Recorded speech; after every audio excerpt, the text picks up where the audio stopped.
February 8th, 1998, Madison Square Garden was buzzing with an energy that felt like history waiting to be written. On one side, a 19-year-old Kobe Bryant, the youngest All-Star in league history, walking with the swagger of someone who believed he was destined for the stage. On the other, Michael Jordan, 34 years old, in what many believed would be his final All-Star game as a Chicago Bull. The spotlight wasn't on East versus West that night. It was fixed on a generational clash, the face of basketball's future standing across from the man who had defined it for more than a decade. The atmosphere inside the Garden was unlike any other. Larry Bird coached the East, George Karl led the West, but in truth, no one cared about the sidelines. The narrative lived in the matchup, Jordan versus Kobe, teacher versus student, and within minutes, the tone was set. On the very first possession, the East ran a play designed for only one man. Jordan came off a pin down, slipped into rhythm, and let a fadeaway glide off his fingertips. The ball hung in the air before slicing clean through the net. It wasn't just a bucket, it was a statement, but the West had its own giant ready to answer. Shaquille O'Neal, never known for finesse, caught the ball on the block, backed into Dikembe Mutombo, and surprised everyone by calmly hitting a turnaround jumper. It was as if Shaq wanted to prove he could match Jordan's grace, even while carrying 300 pounds of power. The stage wasn't just for one legend. It belonged to anyone bold enough to seize it. The early exchanges told the story of styles colliding. The East ran their sets through Grant Hill and Penny Hardaway, both players once compared to Jordan for their smooth versatility. Hill knifed to the rim, finishing softly. Penny punished Gary Payton twice for going under screens, drilling jumpers with confidence.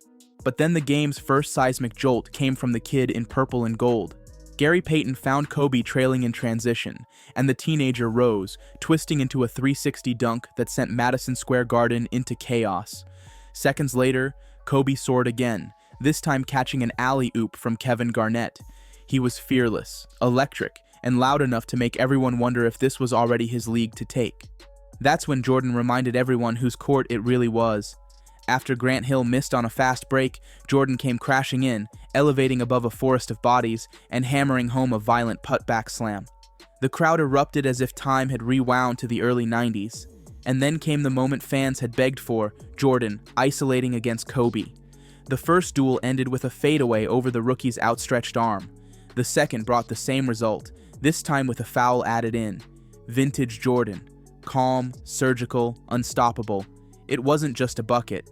It was a reminder that the crown wasn't available for the taking yet. The game rolled into the second quarter with the reserves taking over, but the intensity never dipped. Jason Kidd injected Showtime magic, throwing slick passes to Eddie Jones and David Robinson. Glenn Rice turned the Garden into his personal shooting clinic, burying 3 consecutive triples in less than 2 minutes. Yet whenever Jordan checked back in, the atmosphere shifted. Squaring up against Kobe again, he went into his bag. Another fadeaway, another lesson, another cheer from the crowd that still belonged to him. But Kobe got his moment too. Just before halftime, he followed a missed shot with a vicious putback dunk at the buzzer.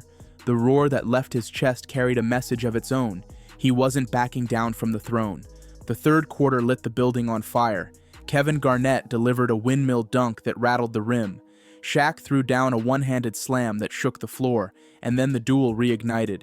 Jordan, guarded tightly by Kobe, drew a goaltend from Shaq and laughed it off with a smile only a master could wear. On the very next trip, Kobe answered, burying a 3 in Jordan's face. Moments later, he faked a behind-the-back pass, froze the defense, and finished at the rim with swagger that felt beyond his years. Then another 3, this one over Grant Hill, brought the West's bench to its feet. The kid wasn't just playing in the moment, he was trying to own it. Still, the scoreboard favored the East. They carried a 101-91 lead into the fourth, and everyone in the Garden knew who would take it from there. The final quarter belonged to Michael Jordan. He drilled a 3 after being left open, then orchestrated 2 perfect possessions that freed Reggie Miller for back-to-back triples. He spun past Jason Kidd for a hang-time layup that felt like a time capsule from 1991. And while the West threw back counters, Eddie Jones's acrobatic finish, Kobe's spinning layup, even Nick Van Exel surprising the crowd with a dunk, the outcome was already sealed. The East never lost control. Final score, East 135, West 114. Jordan walked off with 23 points, 6 rebounds, and the MVP trophy in what would be his last All-Star appearance as a Chicago Bull.